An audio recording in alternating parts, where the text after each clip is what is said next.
आज का बाइबल का वचन उत्पत्ति का ग्रंथ अध्याय 12 वचन 1 से 9 और आज का सुसमाचार सन्मति के अनुसार अध्याय 7 वचन 1 से 5। उत्पत्ति का ग्रंथ अध्याय 12 वचन 1 से 9। प्रभु ने अब्राम से कहा, अपना देश, अपना कुटुंब और अपने पिता का घर छोड़ दो और उस देश जाओ जिसे मैं तुम्हें दिखाऊंगा। मैं तुम्हारे द्वारा एक महान राष्ट्र उत्पन्न करूंगा, तुम्हें आशीर्वाद दूंगा और तुम्हारा नाम इतना महान बनाऊंगा कि वह कल्याण का स्रोत बन जाएगा। जो तुम्हें आशीर्वाद देते हैं मैं उन्हें आशीर्वाद दूंगा, जो तुम्हें शाप देते हैं मैं उन्हें शाप दूंगा। तुम्हारे द्वारा पृथ्वी भर के वंश आशीर्वाद प्राप्त करेंगे। तब अब्राम चला गया जैसा कि प्रभु ने उससे कहा था और लोट उसके साथ गया।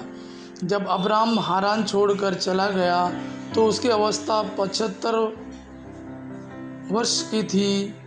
अब्राम अपनी पत्नी साराय तथा अपने भतीजे लोत को अपने साथ ले गया और उनके द्वारा संचित समस्त संपत्ति तथा उन सब लोगों को भी जो उन्हें हारान में मिल गए थे।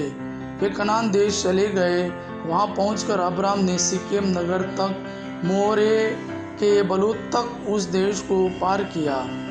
उस समय कनानी उस देश में निवास करते थे।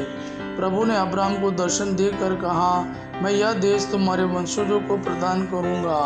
अब्राम ने वहां प्रभु के लिए, जिसने उसे दर्शन दिए थे, एक वेदी बनाई।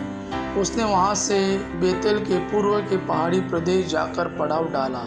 उसके पश्चिम में बेतेल और पूर्व में आई था। उसने वहां प्रभु के लिए एक वेदी बनाई और प्रभु का नाम लेकर प्रार्थना की। इसके बाद अब्राम जगह जगह पड़ाव डालते हुए नेगेव की ओर आगे बढ़े। आज का सुसमाचार सन्मति के अनुसार अध्याय 7 वचन 1 से 5। यीशु ने अपने शिष्यों से यह कहा, दोष न लगाओ जिससे तुम पर भी दोष न लगाया जाए, क्योंकि जिस रीति से तुम दोष लगाते हो उसी रीति से तुम पर भी दोष लगाया जाएगा, और जिस नाप से तुम नापते हो उसी से तुम्हारे लिए भी नापा जाएगा।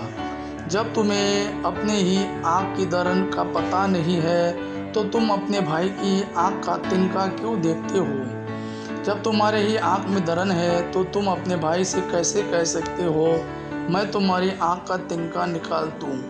रे ढोंगी, पहले अपनी ही आँख की दरन निकाल लो, तभी अपने भाई की आँख का तिनका निकालने के लिए अच्छी तरह देख सकोगे।